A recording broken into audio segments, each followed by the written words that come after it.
Welcome tonight, you guys, to the Grab Bar, the Good, the Bad, and the Dangerous by Nina Ria. Um, and Nina, you want to tell us a little bit about yourself? Sure, I actually pronounce it Nina, but I answer Sorry to about either. that. So I'm Nina Ray. I'm an occupational therapist. I work in California, in Oakland, outside of San Francisco, and I'm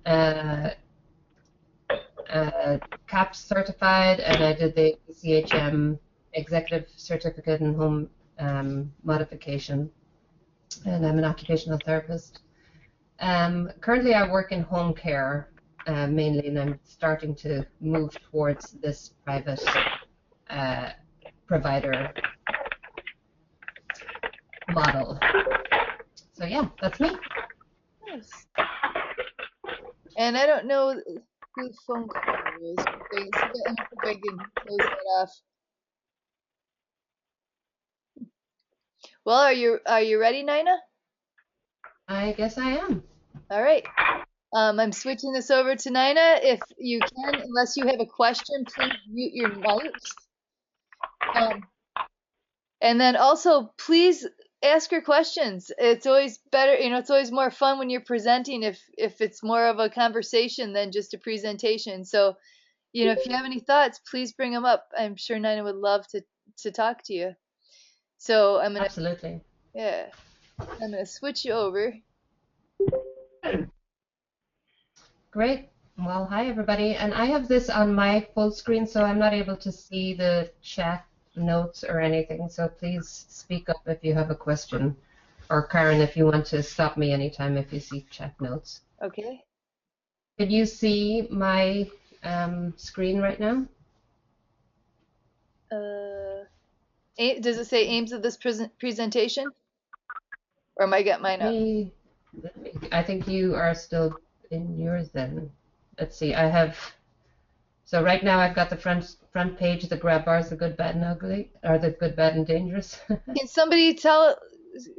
Does anybody see that? What are you guys seeing? I don't really know. Maybe I need to accept it. Hang on. Let me get out of this Yeah, that view. could be. Okay, here we go.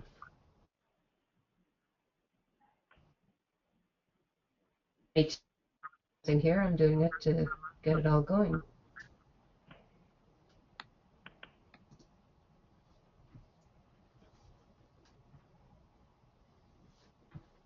It says you're the presenter. I don't know if it's gone through or not.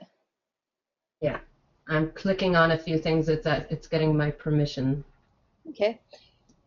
There we go. Okay, so can you see me now? Yep. All right, now I'm going to make it full screen. I hope. There we go. Now, can you see that? Yep. All right. Okay, so let's see. So that's me, Nina Ray, occupational therapist, CAPS, ECHM, and NDT trained, certified. And I live in Oakland, California.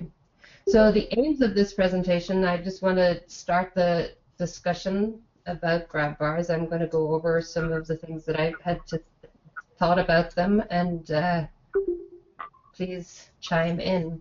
So we're going to talk a little bit about why we recommend them and who should make the recommendation. I think I'm a little biased on that.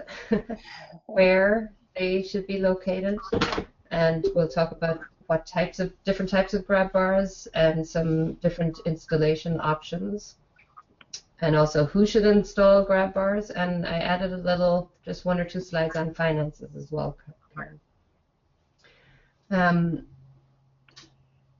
So think about why we recommend grab bars, and of course it's for fall prevention. And we talked a little bit one day about whose definition of a fall and what is a fall. I figure if it looks like a duck and swims like a duck and quacks like a duck, it might be a fall. But this person looks like she's fallen. But the World Health Organization has a more formal definition. And theirs is an event which results in a person coming to rest inadvertently on the ground or floor or other lower level. So that kind of covers falling onto the toilet and falling onto the bed or falling onto the couch. I thought we'd look at some of the facts so we have them as backup.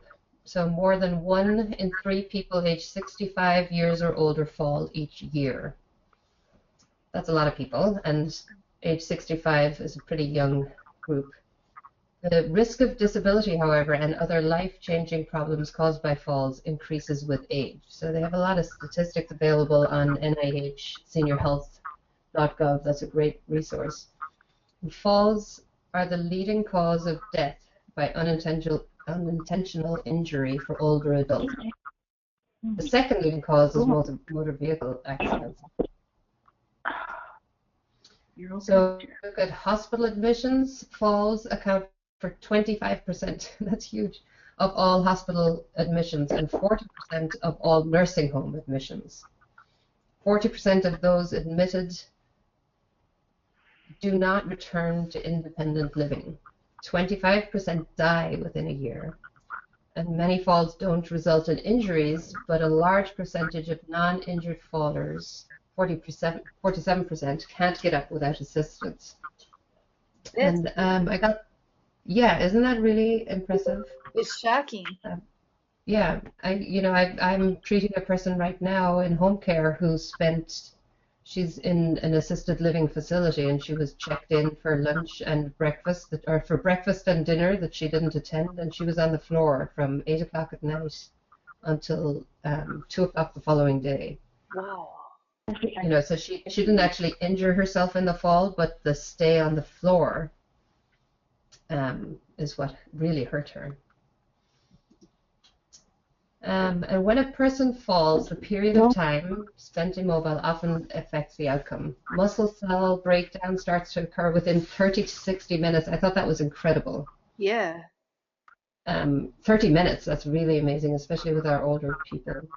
Obviously, dehydration and pressure sores and hypothermia and pneumonia.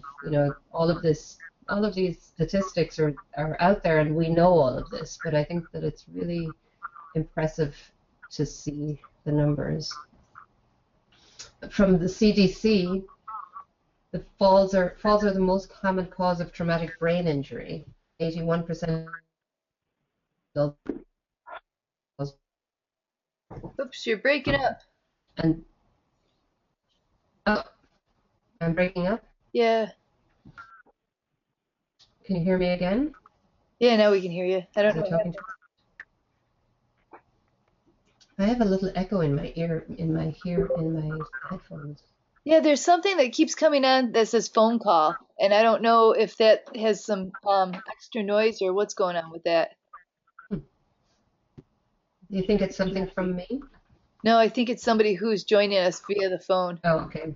All right. So this is an interesting brochure from Caroline Feller, and it's worth checking out as well. And these are just a few more statistics. More than 90% of hip fractures are caused by falling, most often falling sideways onto the hip. And 1 out of 5 hip fracture patients dies within a year of the injury. And 1 in 3 adults who lived independently before their hip fracture remains in a nursing home for at least a year. So the costs of this are really impressive. I thought it was interesting, 50 to 60% of falls occur in homes and in immediate surroundings. And that's where we're dealing with, of course. 21 to 53 slips and trips, and 45% reported environmental factors. So the others were I fainted, whatever, the other things, but 45% reported environmental factors. And the statistics that I read talked about that people don't fall and more in the bathroom than other places. I believe the living room was one of the most common places that people fell. But when we fall in the bathroom, we're twice as likely to result in an injury. compared to those falling in the living room. So the bathroom is obviously one of our first focuses. And most bathroom falls occur entering and exiting the tub and showering on and off the toilet. So when we think about who should make GRABBAR's recommendations, I think that occupational therapists are really uniquely qualified to make recommendations. And because we look at the type, the location, the position, and what they're being used for, not just what is typical. This is a little wordy. But basically, I think that when an occupational therapist recommends one GRABBAR, we're doing it for a lot of different reasons. We're looking at that particular bar, the size, the thickness, the color, the texture. We're looking at where it goes. We're looking at the whole home, you know, is this the right bathroom to do it in? Is this the right place? And we're looking at what the person is doing. We're looking at how the person is moving while they're doing this activity. We think about the client in the past. We think, you know, for instance, fear of falling. We might change what we're recommending depending on the person's anxiety levels. We're looking at what's going on right now and the future. What's their diagnosis? What are they likely to need in the future? And we think about their preferences. What do they like? And we think about their culture. You know, there's so many differences between what one person will want in their bathroom compared to another, depending on their culture and their background. Habits and routines, health, diagnosis and prognosis, and also, of course, the availability and the caregivers and the budget. So that's a lot of things, and I think occupational therapists do more of those compared to other professionals who tend to recommend GRABBARs. I don't know if anybody disagrees with that. So there's evidence to back that up. If you go to the CDC has so much data out there.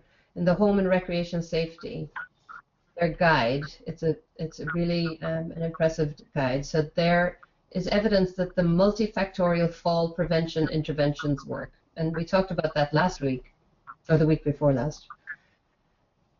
And it shows that that multifactorial programs, prevention.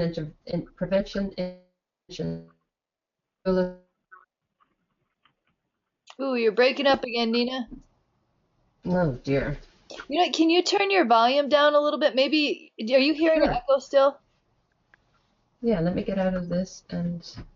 If you can turn your volume down a little bit on your computer, maybe it won't echo. I don't know if that's why it's echoing or what. And it's a very faint echo. Yep. So I'm down at my lowest. Can you still hear me? Yeah. Can you hear me? Yeah, I can hear you. Okay, yeah. No, sorry about that. I just was wondering, there's some echo or something. There is an echo. Well, maybe I'll take off my headphones because maybe that'll change it. Can you still hear me now? Yeah. Yeah. All right. Well, let's see if that helps because I just had echo. I had headphones on. So this guide gives a lot of detail and a lot of recommendations for how to create multifactorial fall prevention interventions if anybody's interested in that. And there are studies, again from CDC, that I still hear that echo. Me too. That show that when just focusing on home modification as a single intervention, they do show reduced falls. But these studies highlight the need for the role of occupational therapists in assessment and recommendation. So if you want to look at that evidence, you can find that at this reference. It's the compendium of homes or of fall prevention programs in 2015. It's really interesting.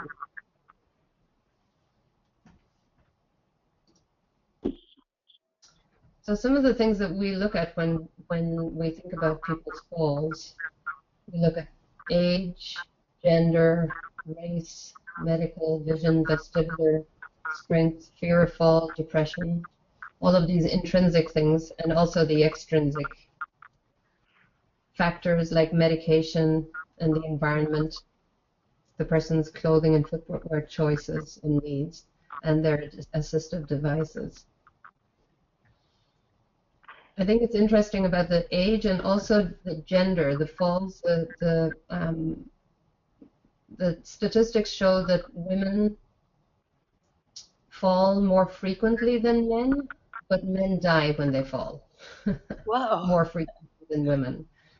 So it seemed to me that men were falling from riskier things. You know, they were the ones up on the ladder and up on the roof, whereas the women were falling from lower surfaces, basically. That would make sense. Yeah, it was. Yeah, so the fall risk. Let me see where it is. The fall risk. Men are more likely than women to die from a fall. Exactly. Women are 2.2 times more likely than men to have a fracture after a fall. And older women are injured in falls more than older men. It's just, you know, mountains of evidence. It's really interesting. And we, as occupational therapists, we understand the effect that a disease has on our sensory motor systems. It's not just a diagnosis. It's not just whether somebody has a fracture or somebody has a fracture plus MS or a cognitive deficit. We look at and find out and tease out the effect that the disease has for that particular person on their sensory motor system and capabilities. Again, we know the sensory motor system. These are the things that we're looking at. Vision, hearing, peripheral sensation, vestibular, muscle strength, reaction time. These are all things that we work on, we understand, and we understand how, when we're looking at the environment, how to compensate for it, we understand these things. We understand about the fear of falling. We understand that it's not just the motor, those other things, it's also the anxiety about falling can create an increased fear of falling. From fear, we become more inactive, then that makes us weak. Weakness creates a higher fall risk. And when we are weak and we have a fall risk and we're inactive, we become isolated, and then we become depressed. And that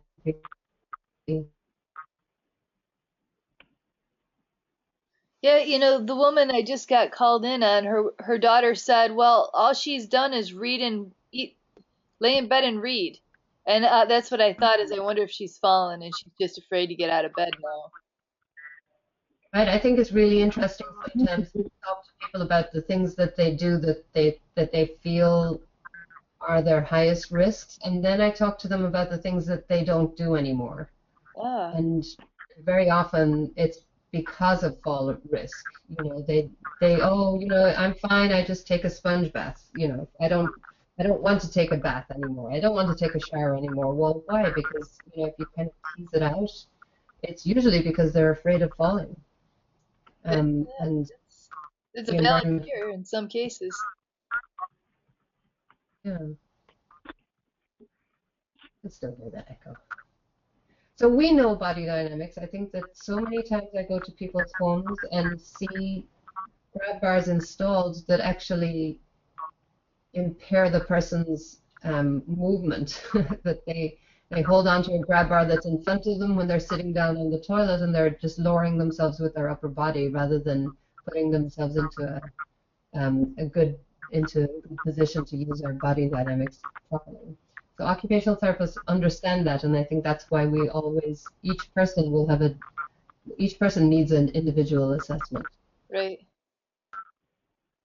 And then OTs know grab bars. We know all the things that are out there. We see them, we play with them, we're interested in them, we find them. I love this one. It's got a flusher. See the green button Oh, right there? That's actually a toilet flusher how that's cool. attached to there. And the other side is the hang down toilet paper holder. So that's from archieproducts.com. I've never used it.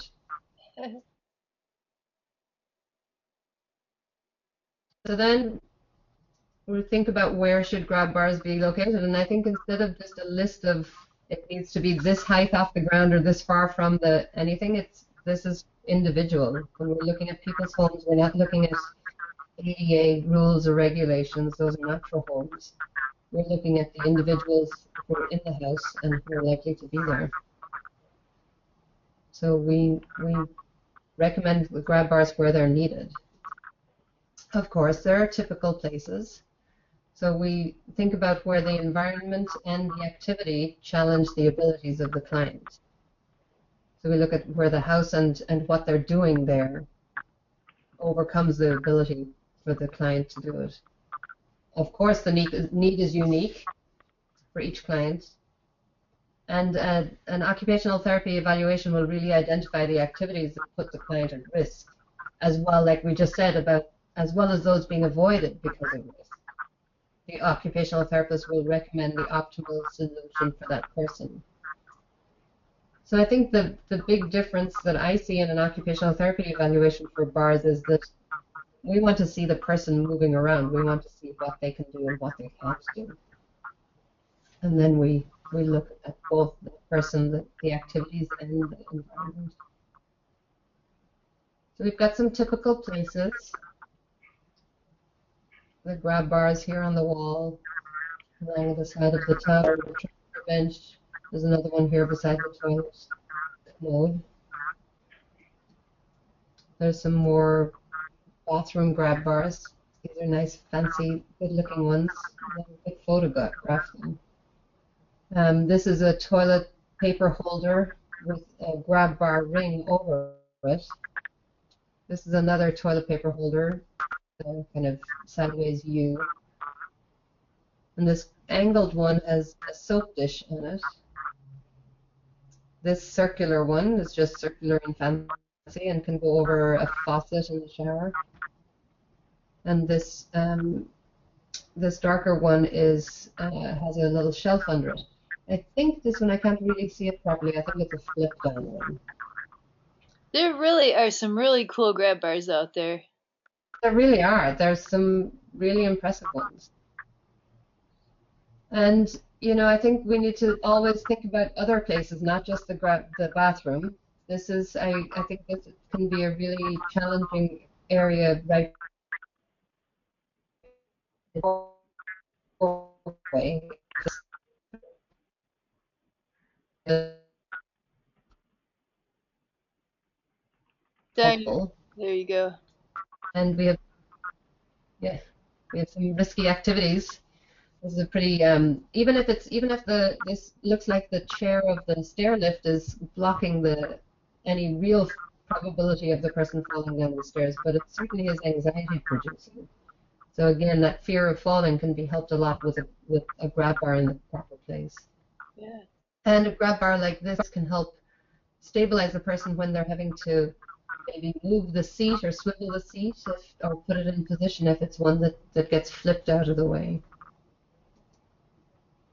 I like this grab bar as well. It's a Newell rail. Have you ever used one of those? I've never used one, but it looks like a great handrail. Yeah, so it comes from one side to the other of this, whatever this rail is called at the end of the stairs, and it's often a problem spot where the other side is a little far away. So if you Google that, you'll find a few examples of it. So this again is just looking at where the environment is challenging the particular person, not just looking at the right place to put grab bars.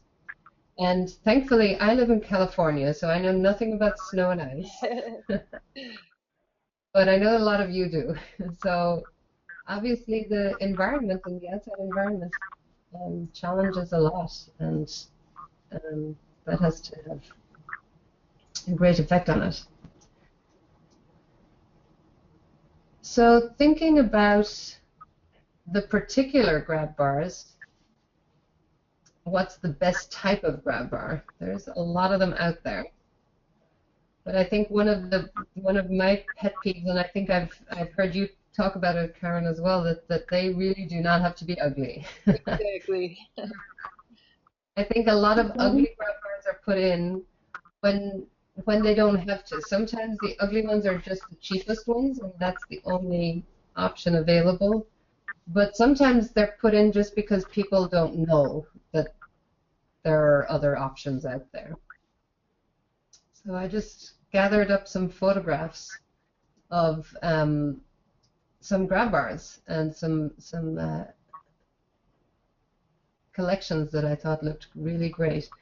I just realized I don't have a reference on this one, and I should have put that on. But I like these grab bars beside the toilet. I don't know if you see that well. The ones behind the toilet are flipped down and pretty low profile. These ones are bright green to highlight it, Look how and they come high in. those are, though. Those would be hard Yeah, to use for transfers. I know that. I think that's one of the things about a lot of these photographs that you find. You say, that's wonderful, except for it just wouldn't work. Yeah. Yeah. You know, it's it seems like these are a lot of these photographs are just staged. Um, and actually, I looked at that, and the same thing with this. These are some beautiful grab bars, but I bet there was no OT involved in creating that threshold. Yeah. If you're needing to use this flip down um, shower bench that's attached to the wall and looks great to flip back up, this step is going to be really pretty significant, and the door opens in an area that you're not going to be able to hold any grab bar. Can I interrupt you real quick, Nina? It looks like there's someone that's on the phone and we're getting playback from the phone. So if you are on the phone, if you could hit mute on your phone, that might help a lot as far as some of the playback we're getting on that. Thank you. Oh, there we go. Oh, good. Yes. Um, right, so I think that I pulled a lot of these photographs I pulled because I was just searching for illustrations of different types of really nicely looking grab bars, but some of these photos have some real issues with access. So, for instance, the threshold that's right here, and also the door to this beautiful shower is opening in a way that the person has to walk in without being able to put a hand on the grab bar or on the wall at all. Um, this one is oh,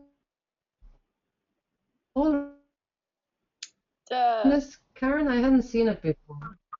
It's a choreographed shower product that they have a whole series of, if you see this one, they have a series. So you choose your shower type and stall. So for instance, this one is a tub. And then you choose your wall color, and it comes, it's a modular whoa. product. And then you choose your accessories. So for instance, these grab bars, and then you choose your joints and trims. So it's a whole, it seems that I hadn't seen it before. I'd be interested to hear if other people have seen it. I've never Um, seen it. yeah. And so the grab bars on this, they call them bar, BARRE.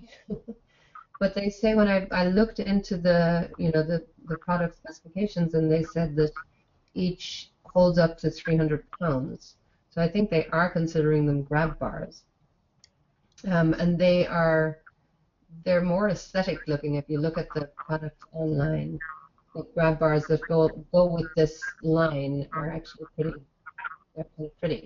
They have, and I think this is a product that is fitting into a typical shower stall, kind of like the best bath idea, but it really is lacking the real accessibility. It didn't seem to have any low threshold um, products that I could see. You know what though? We've had requests to put in grab bars where there's a hollow surround. The shower surround is hollow, and it's a Hmm. really risky thing to do because it's hard to really get a good place to mount the grab bar and to prevent the grab bar mounting from moving at all, which means you can destroy the surround real easy, which is a huge liability thing.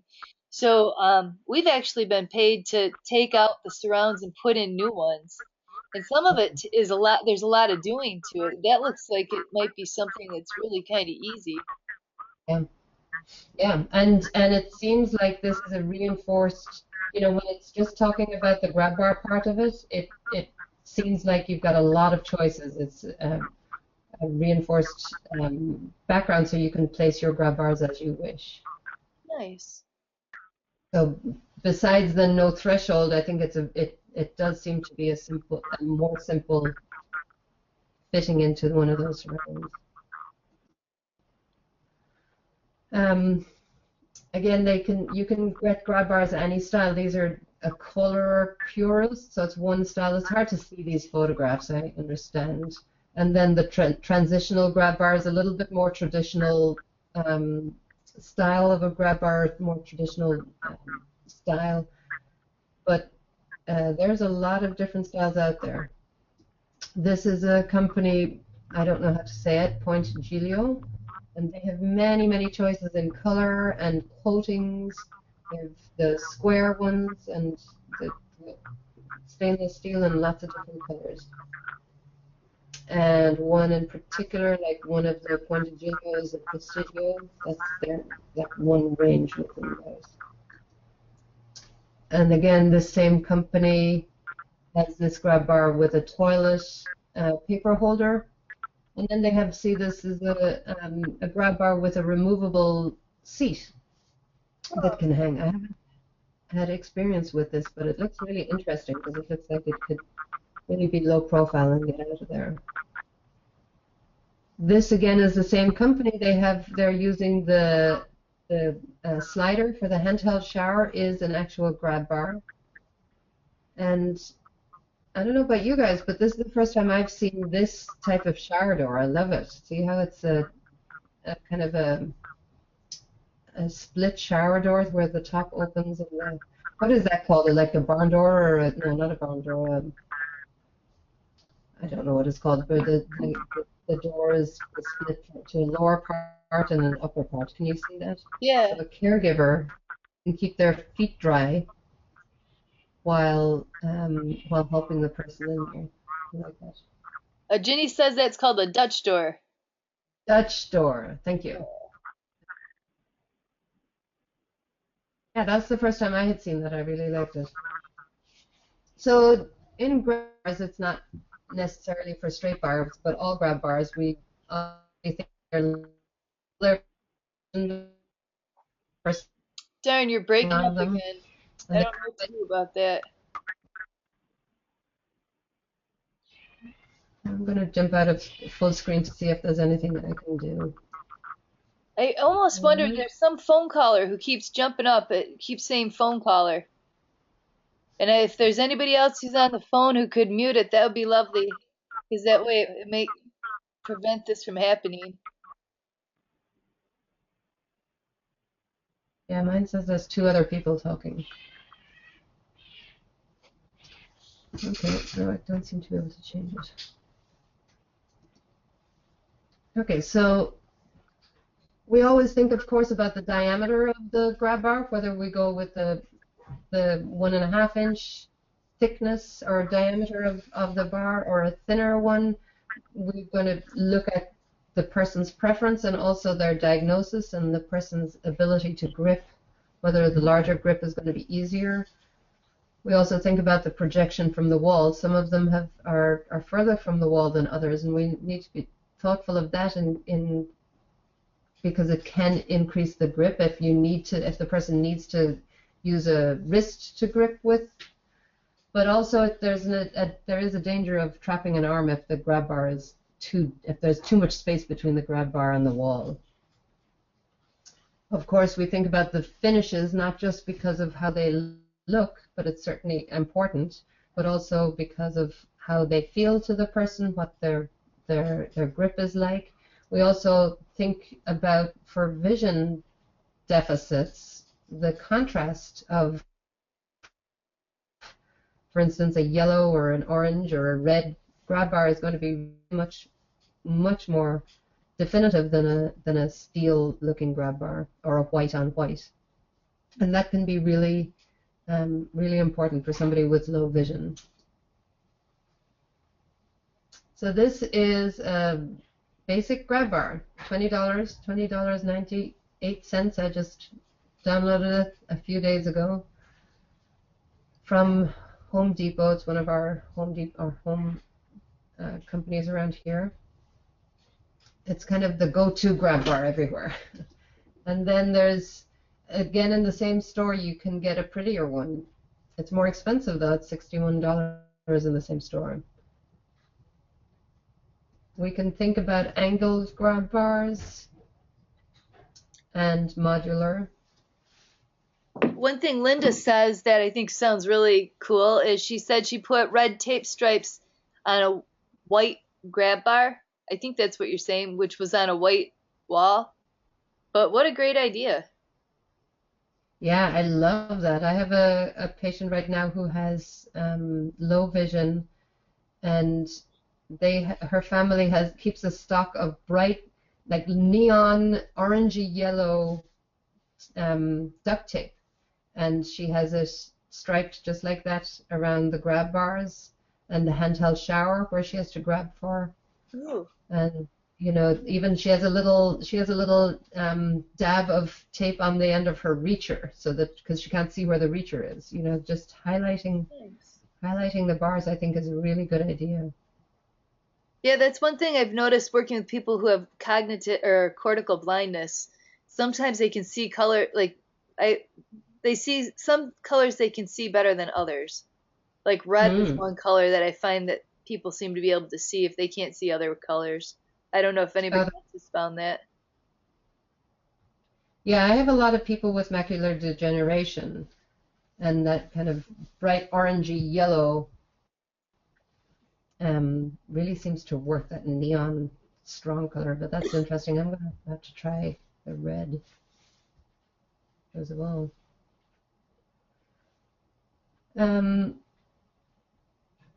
So angled grab bars and modular, I don't know what people think. I'd be interested in hearing what people think of angled bars and modular bars. By angle, do you mean diagonal? Like this kind, that there is already an angle in the grab bar, the one on the left. And then a modular one, I'm thinking, is, you know, something that you can create. Oh, yeah. Like, for instance, this one around the toilet is a modular one that, well, I guess that's an angled one, sorry. No, this one is modular.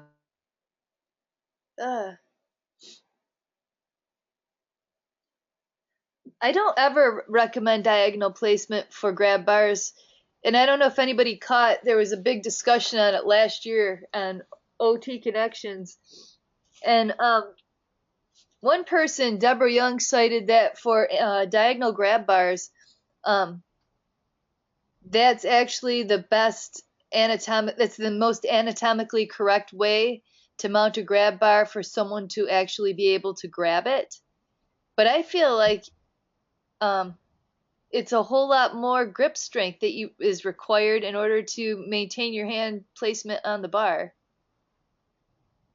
Yeah, I'd be really interested in hearing what people have to say about that, because that's something that I think there's pros and cons both ways. I think, for instance, in that grab bar that's there right now on the left, a person sitting, their anatomical hand position on the bar, you know, the angled up bar is definitely going to be better right there. Yep. But, you know, if you're just putting your hand on it. But for direction of force, if I'm having somebody use a grab bar to stand up, I'm more interested in them pushing down on a grab bar in that situation than pulling back if they have their hand on that front part.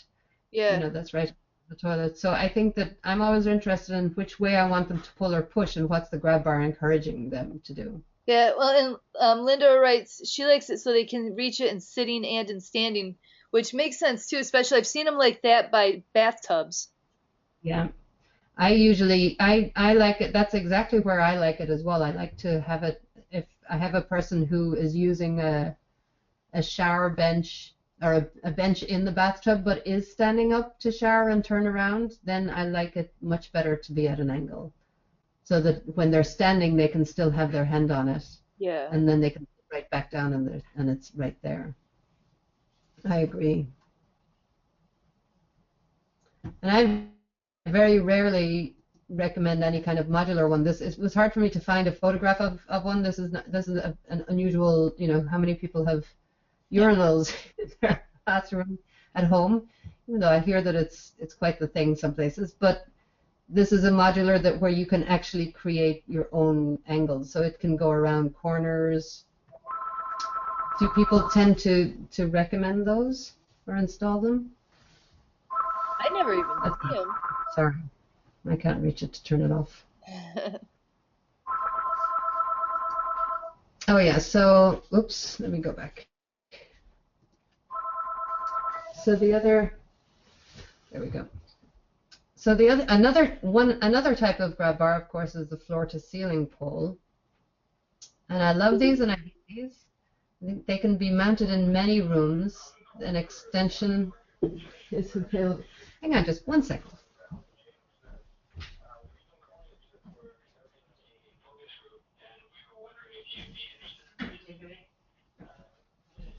Yeah, it's always hard to keep the house quiet. Sorry about that. So those floor to ceiling poles, Superpole is one of them. Actually, it's the only one that I've ever seen, and it can be mounted in most rooms. If your ceiling is over 8 foot, you can get an extension, and there's an adapter for slanted ceilings. And it's adhered to the ceiling joists and uses pressure to secure it. And there's a lot of accessories available. And of course, I think the reason why sometimes I hate it, it's all depending on where it's positioned. It needs to be positioned for proper body dynamics. This is an example of one, and some of the extension, there's one extension off it, and then this, not a great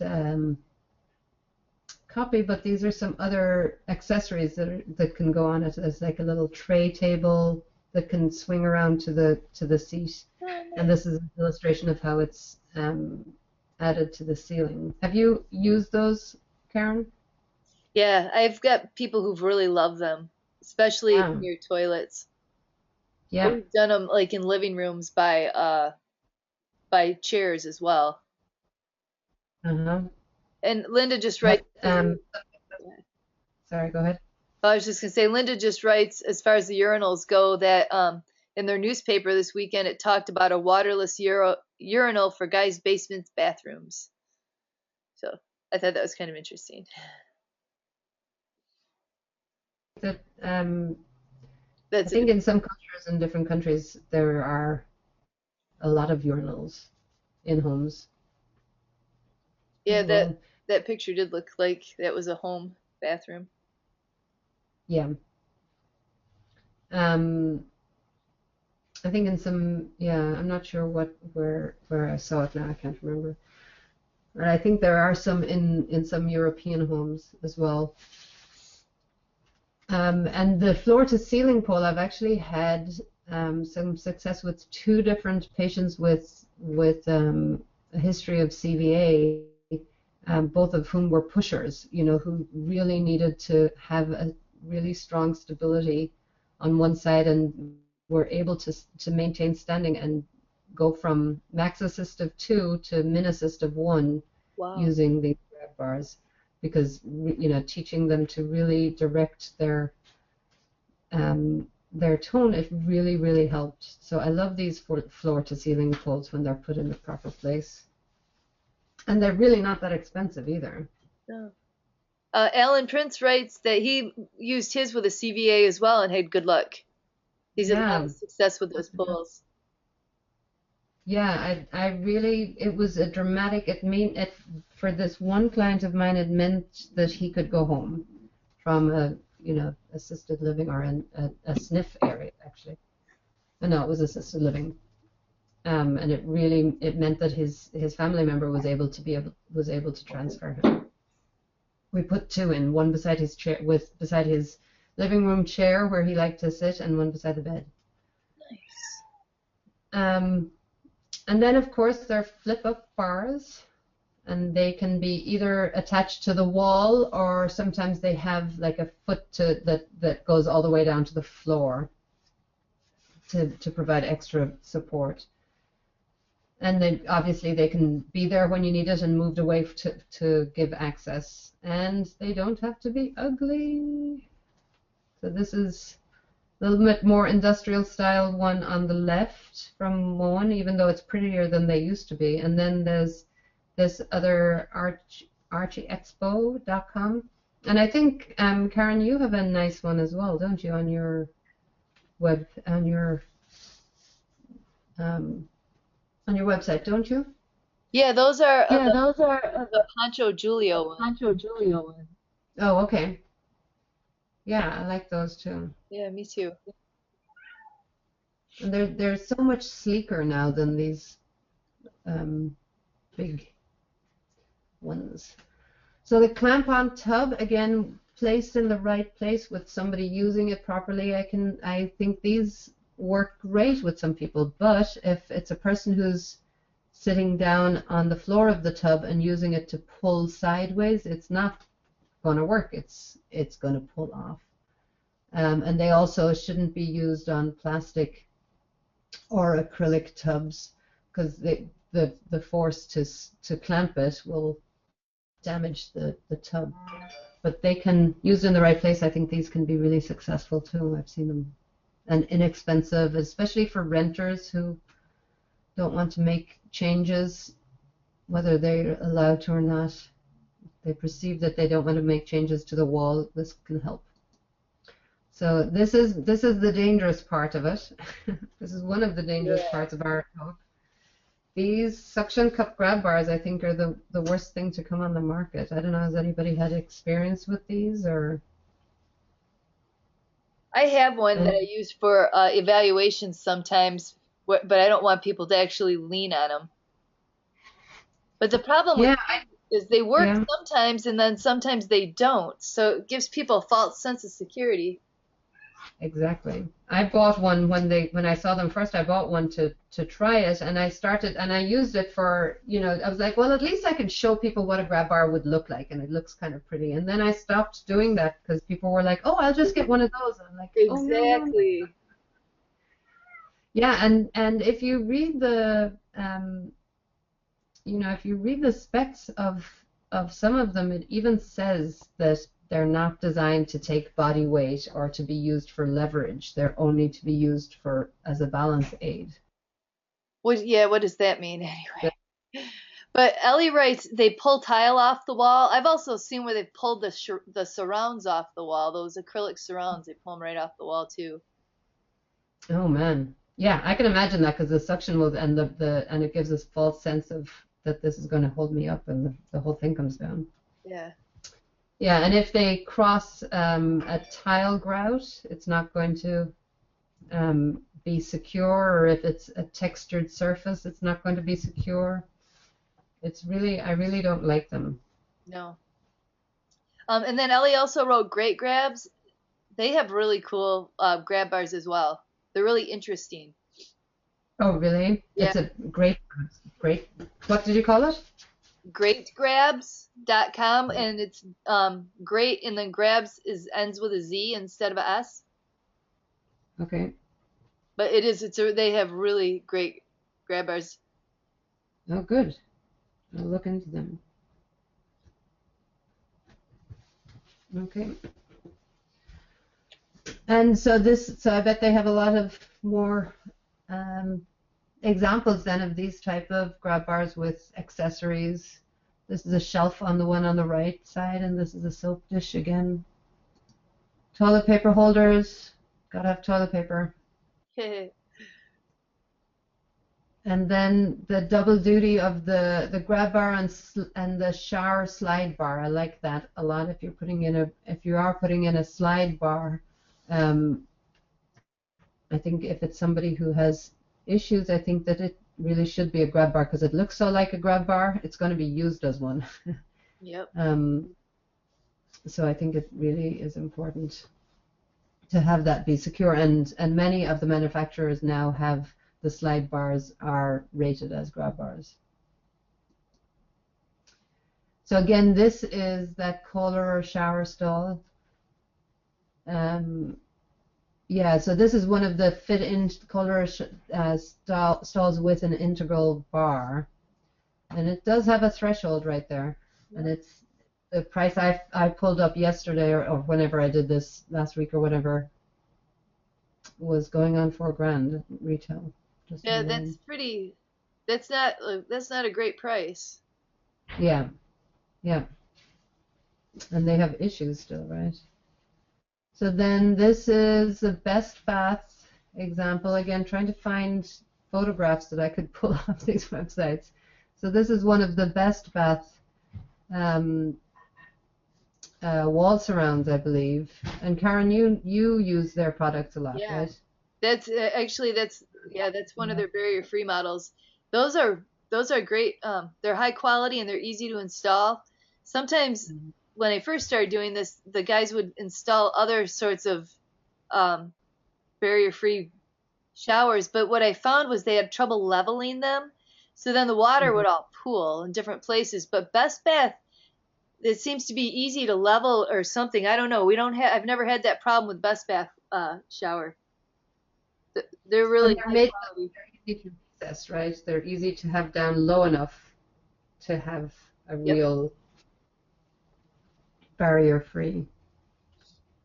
And they have many products as well that fit into different size spaces. And sometimes the best grab bar is not on the wall. It's not a grab bar. Yay, there is the Comfort Arms. Comfort Arms. And I think that this picture, and I think that it's probably a great use of the Comfort Arms. I know we were talking the other day about whether the Comfort Arms can be used with a raised toilet seat, but I think the combination that I would see this being applied in is having an already comfort height toilet, you know, one of the taller toilets, and having these arms along with it. I think that can often be that's usually when I'm recommending these other, or you know, when I would recommend these toilet arms, is when the height of the toilet is already good for the person, whether it's a person who doesn't need a tall toilet or they already have the tall toilet but still need some more support. And very often putting the wall maybe just too far away from the person, but very often you just need bilateral support standing up and sitting down, or it's a person with a hemiplegia whose the wall is on the wrong side for a grab bar. Look, putting the support, whatever support the person is using, putting it in the proper place that encourages good body dynamics is really important. So installation of grab bars, there are several options now for wall installation of grab bars. There's finding the wall studs. I like this photo of this guy finding the wall studs above the tiles so that then you can find where they are below. And then putting in at least 3 screws into each stud, you know, into the stud at each end of the bar. And that's the tried and true method. But then there's also these toggle bolts of various manufacturers that really work very well for hollow walls. And this is, I'm sure most people are already aware of these. You put this toggle bolt in to, oops, what happened? Uh-oh. What did I do? Sorry, hang on, I'll get back. I clicked on the wrong place. There we go. Got me again? I don't have you yet. Did I lose you? I don't know. Let me make sure that it's still open to I've got it up on my screen, but let's try again. I'm the presenter, but I'm not sharing my screen. There we go. I'm clicking here at the permissions again. Let's see. Okay, I think now it should start coming back. There we go. You see my screen yet? Yep.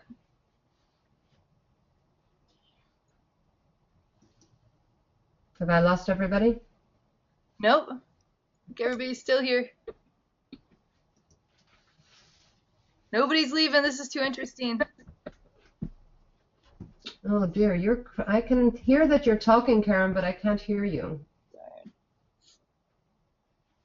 Make sure my stuff's if I'm up just a second. You can't, can you hear me now? The audio's gone funny. Can you hear me? Yeah, I can hear you. Oh, you can hear me, but I can't hear you. Oh no. Can you see the chat? Okay. Well, I am going to keep you on this view so that I can watch the chat, because it looks like you can hear me, but I can't hear you anymore. I can hear it crackle. So if you need to talk to me, chat to me on the computer. Okay, so this is the toggle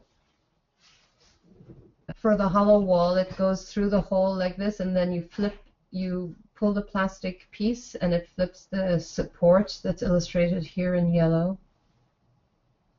And you snap off the plastic piece that you were using to position it, and then you screw the screws into that now secure toggle that's in the wall.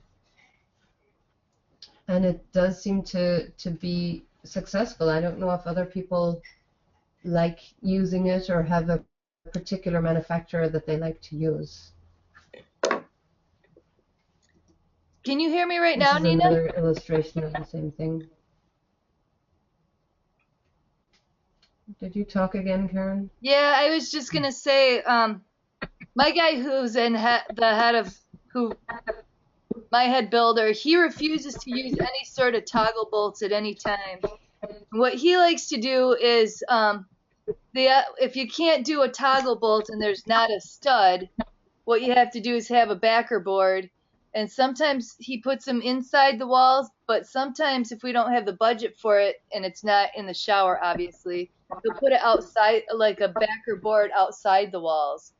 So it'll be like a nice oak board, and he puts it, he just attaches it to the studs on the outside of the walls, or the insides, but typically the outsides. And then we can just put the grab bar on that. Just in case anybody comes up to a point where they don't want to use a toggle bolt. Because my guy says they're not, he hates them, he won't use them. Is there a certain size sheetrock depth that you should be using them on, if at all? I know a lot of times they'll say right on the package.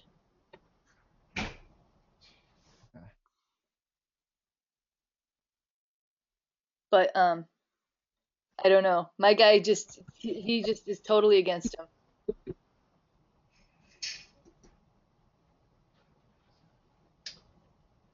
So I wish I could hear everything. All the audio that I'm hearing is completely crackled and broken up. I'm not sure why. It looks like the system is hearing me speaking. I see there's a question: is there a liability concern if not a contractor is installing the grab bar? I'm not sure about the liability issues around that. I think that as occupational therapists, if we're just as a home care occupational therapist, I would not be installing grab bars. As a private practitioner, I have that's a different issue for me. And I know, Karen, that you are an official contractor, so you're covered. But I don't know what about other people. Yeah, I think I think each state and city have their laws and regulations about that. So this one, this is a different type of mounting hardware.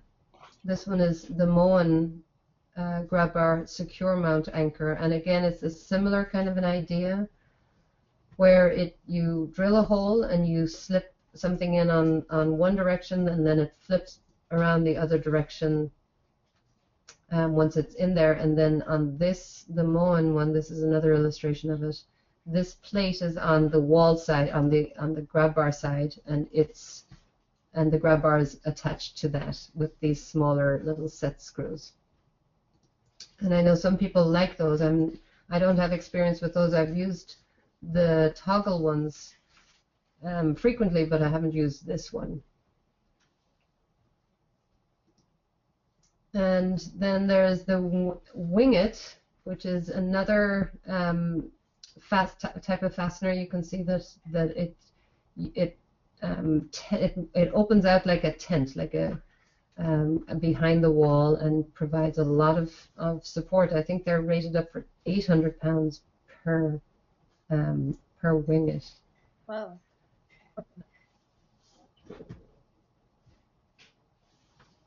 Yeah, my guys don't like those at all. And none of them, like, I don't know why. I know one of them was complaining with Wing Its, it makes a really big hole in the wall. So I guess the hole is like, I don't know, like 2 inches in diameter. It's quite big.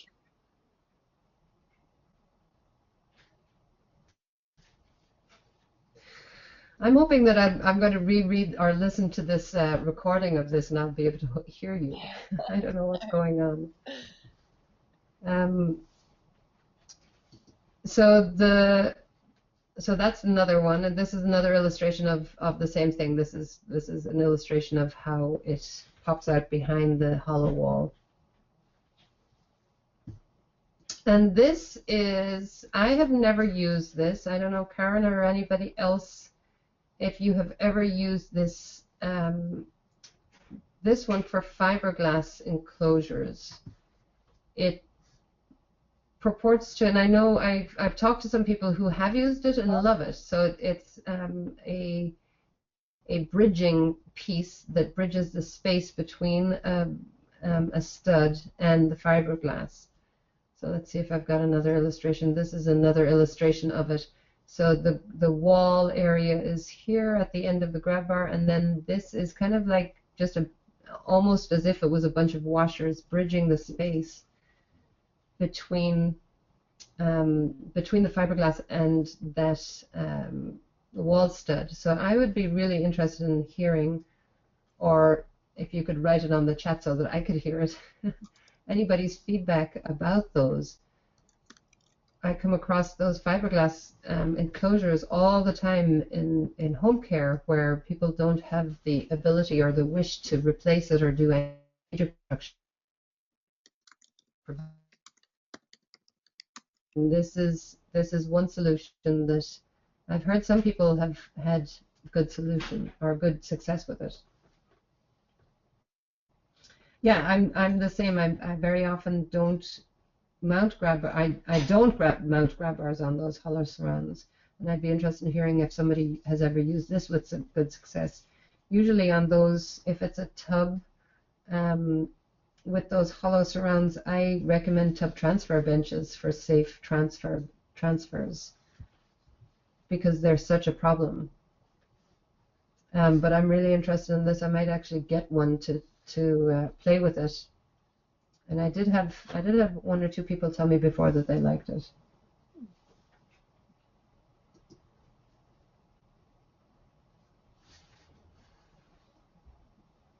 Oh, sorry.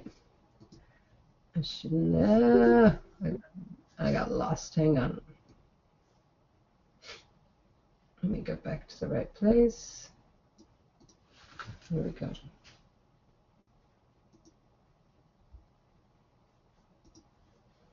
No, did it again.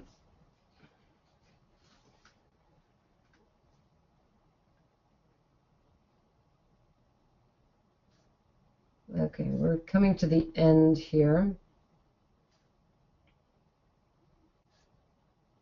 So the next thing that I wanted to think about was who should install bars.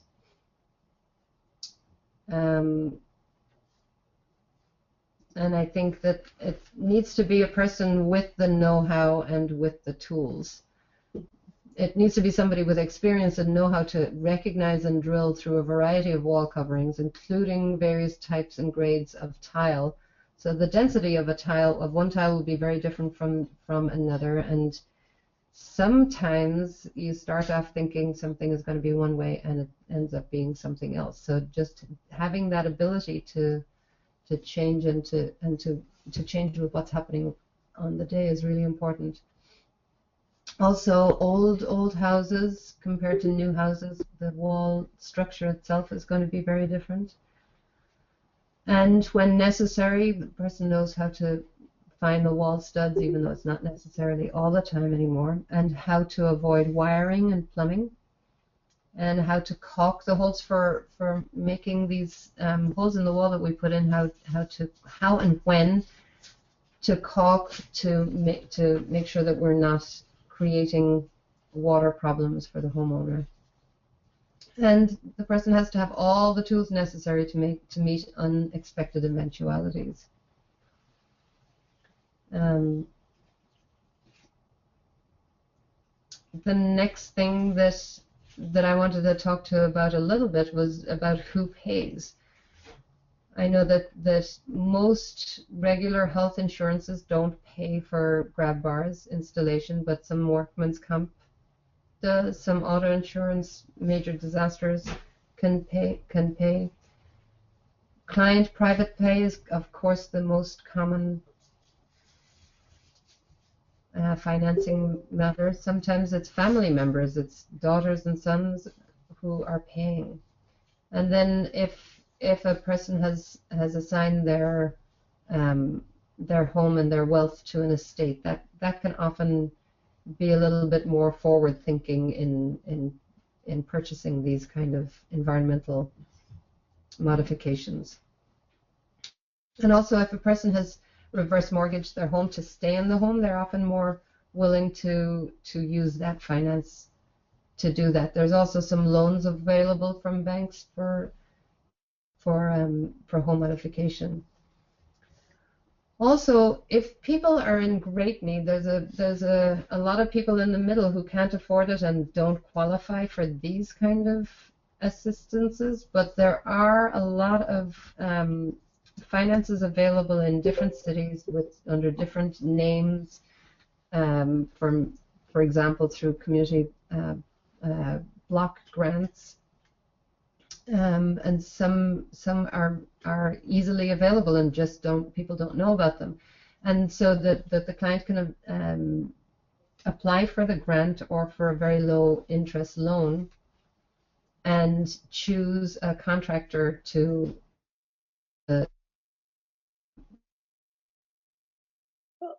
pay. So we should always check the city website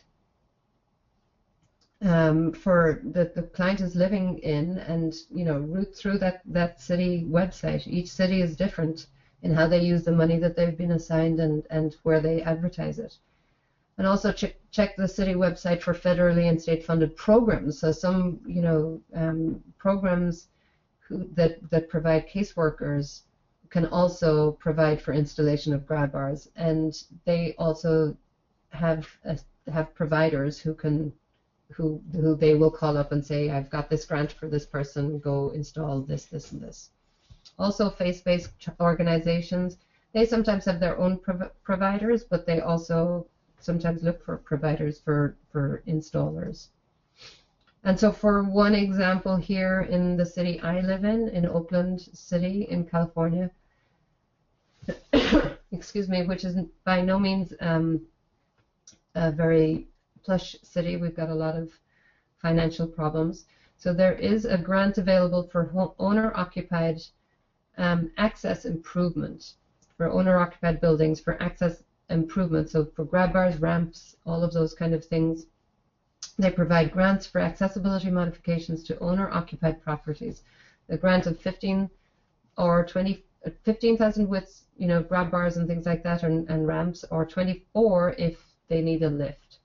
The home must be in one of the 7 community development districts, which are very poor districts in the city. And for this grant, the family income cannot exceed 80% of the area median income, and each area is going to dictate what their need is, and it'll obviously change depending on the area income. So that's one example of the city that I live in. And then a neighboring Costa County, which is also in this area, they have what they call the Neighborhood Preservation Program.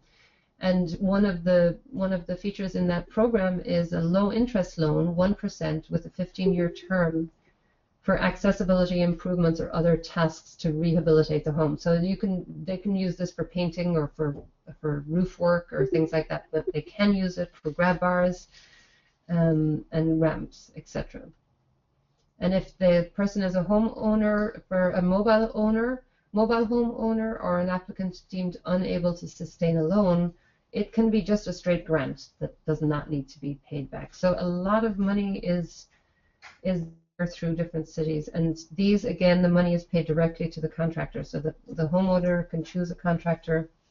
Each city has its list of people who they know about, but I think that they have different ways to get onto that list. And that is all I have. I still hear nobody. I can see that you can hear me. But does anybody have any questions? Oh, yes. So I just see the organizations like Rebuilding Together. Absolutely. Rebuilding Together and other organizations that actually use the same grants. Some of the cities provide those grants to entities like Rebuilding Together, and they provide the manpower and the work. I didn't go into those lists just for this group because I was thinking this group was more of the installers. But for occupational therapists to refer to Rebuilding Together, it's an awesome entity. I volunteer with them and put grab bars in with them once a month. Wow. So thank you very much, everybody. I hope that there was something new for some people. I know it's preaching to the converted. So Karen, I'll let you take over the screen again. All right. Second.